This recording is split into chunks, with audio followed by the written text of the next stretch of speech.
What are you doing? Breaking it in. Wide open throttle?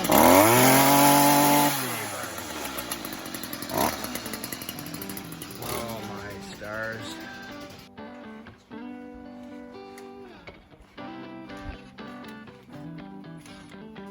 What are you working on, Junior? Broke the axle in the corner, so I'm taking the wheels off. Didn't last very long.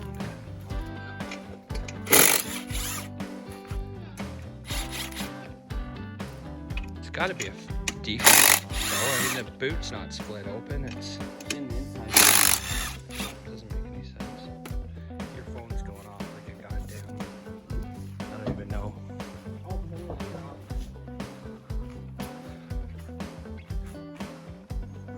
Look at my background on your phone.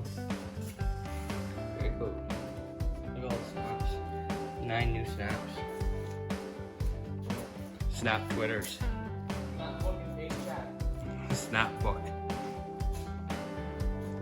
The damn ringer is gonna wear out on that phone. It never stops.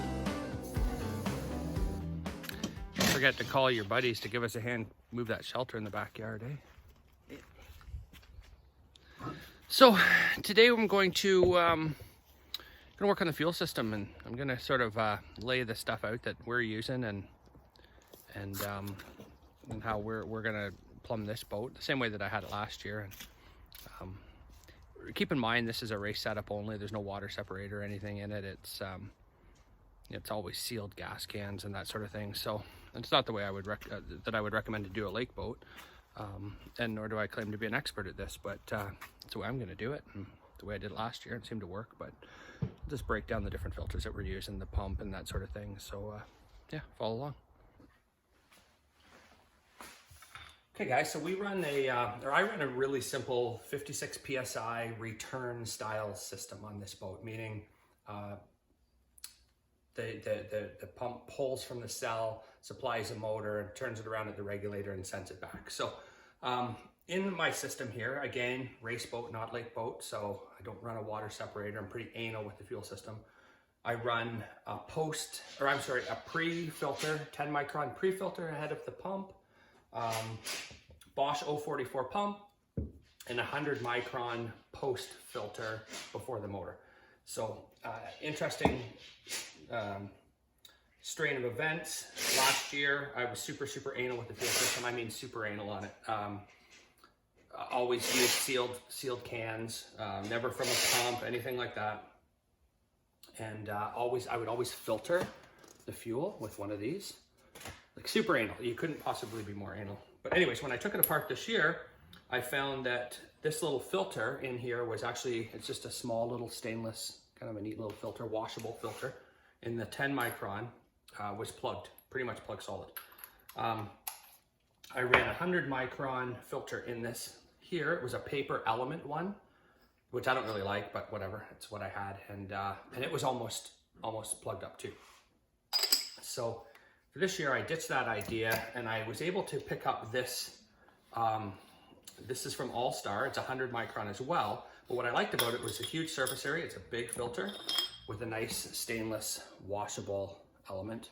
So I like the idea of the big surface area, less chance of it plugging up on you, you know, and I don't know, just it kind of works as a fuel log too. I think probably holds a little bit of fuel in there. So I think that's going to do the trick nice. As far as the pump, like I say, I run this Bosch 044. They're pretty good pump. They're tough as nails. You'll never hurt it. A lot of guys complain that they draw a lot of current. And they do. I've heard upwards of 18 amps. I can't speak for that in my application. I can tell you that I put an amp clamp on it last year.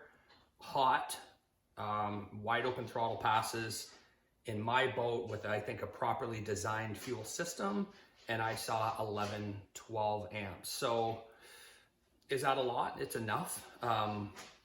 But I run a separate battery for my ECU. So when the boat is up and running on the charging system, this is kind of the only thing that's really drawing off of it. So I would love to have a nice brushless fuel lab, but I don't have a budget for that, so this is just gonna have to do the trick. to the lines. Nothing trick here. Dash 8 supply to the filter to the back side of the pump, or supply side of the pump. And then on the pressure side out, dash 6. And just run this like it's Earl's, or, I mean, it doesn't matter what brand. It's just this lightweight nylon line. It's super, super lightweight. It's easy to work with. So nothing trick there. We're gonna lay it out in the boat here and show you what our plans to do, or our plans on how we're gonna do that. So regulator, I run a lot of guys run the stock Merc 56 regulator. I would like to, actually, if I could get one, but they're just really hard to find. So I have an Aeromotive one on it, but it does the trick. It's fine. It's nice looking. But anyways, we'll get this stuff kind of laid out in the boat and go through how we're gonna plumb it and yeah. Okay, so I'm gonna put these fittings together, and this fuel line is just like an AN aluminum aircraft style fitting.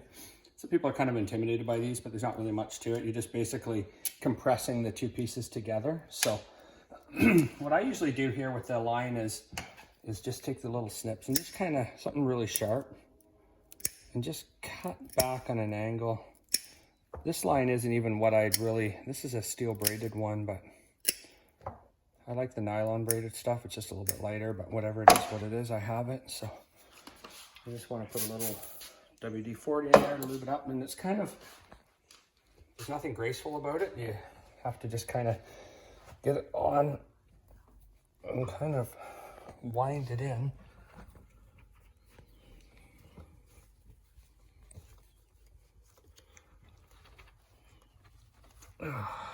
Push really, really hard to get it down in there until it's down enough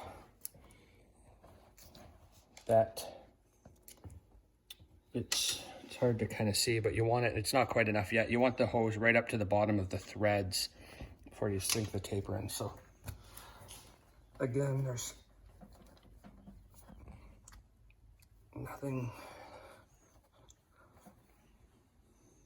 graceful about it, but there we go. That's pretty good. I always just spray a little bit of WD-40 on there. And the taper will actually wind into the fitting before it starts to thread.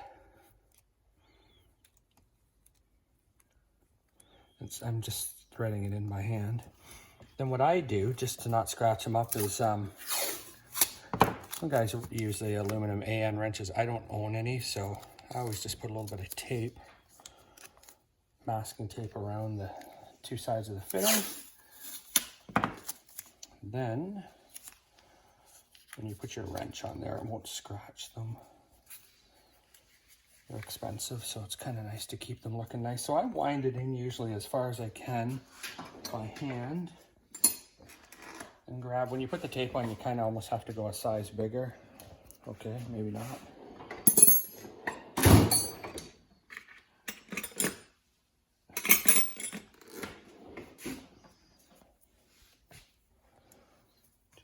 Wind it home.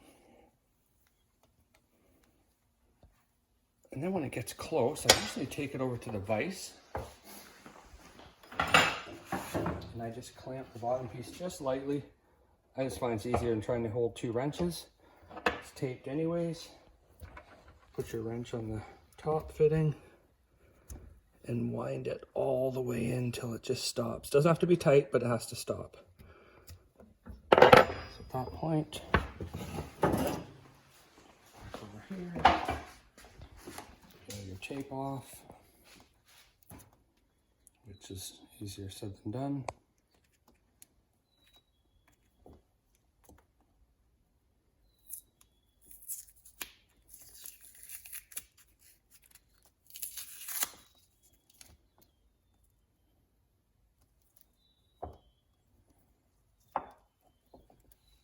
Sometimes it's a bit finicky to find the edges of the tape, and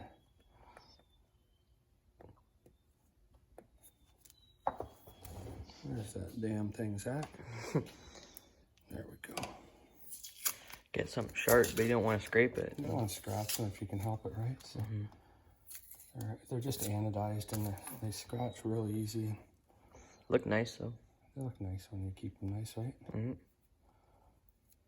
So anyways, that's a proper installed fitting that will never come apart. So then what I always do is I'm just gonna lay this in the boat to rough it in, but I always blow it out with an air line, just kind of, I don't know. I'm sure you kind of loosen up some shit when you,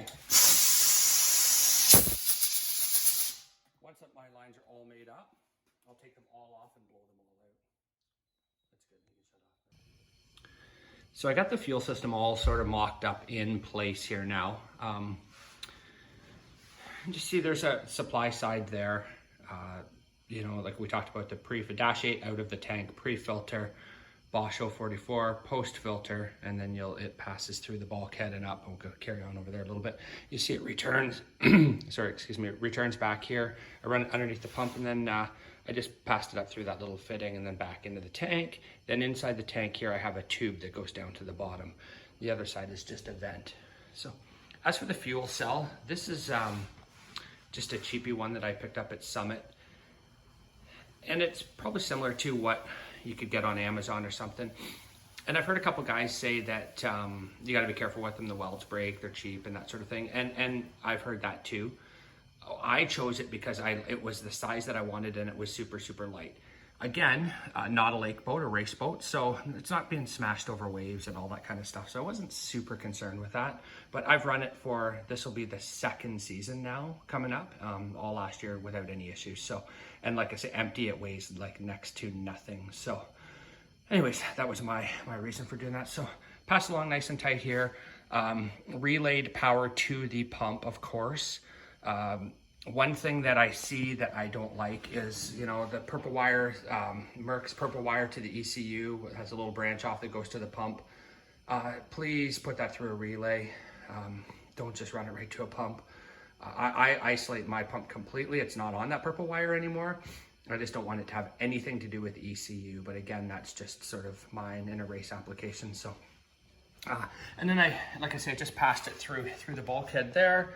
And I use these little anodized, I don't know what you want to call them, spacers or clamps, I guess. I just got them off of Amazon. They're cheap or something, but they just kind of look nice, and tied it all up. So run it up into place. And then, like I say, lots of slack for room for the motor to steer. And then, yeah, I just got this, I just run an aeromotive pump. Again, I spoke earlier about the Merc, or I'm sorry, not pump, but regulator. I spoke earlier about the Mercury regulator. I'd like to have one, but they're almost impossible to find. But aeromotive one's kind of nice. And then just the sensor for my AIM fuel pressure. So clamps here, I didn't use anything fancy. I just used, these are like a automotive fuel injection clamp. I prefer those over, say, just a regular gear clamp, because they're designed to hold a lot more pressure. Like on a car that runs, you know, an OEM car that runs 60 pounds of fuel pressure, they're plenty sufficient, and I think they're just a little bit more even clamping force than the gear clamps. I've seen the gear clamps break. So anyways, tucked nice in. I do have to come up with a plan for clamps. I do have this clamp on the pump here. I don't really like it. It's kind of hokey. It'd be nice to have a little billet one of some sort, and then maybe something for the post filter as well. But anyways, I'll cross that bridge when I get there. So yeah, anyways, nothing real trick, just kind of simple and neat and tidy. By keeping it low like that, like I say, that, you know, the sump, we notch the floor out for the sump down, and then it's pretty much a straight shot. So anytime, I don't care what you do after the pump, but before the pump, you want to try and keep it as straight as possible, and also keep the pump as close to the supply, to the tank, like the supply side, and if you can keep it nice and low, like you don't want the pump mounted, you know, 6 or 8 inches up higher. It'll work, it's just not really recommended. So I think the pump has to work a whole bunch harder, and that's when you get into these crazy current draws and stuff. So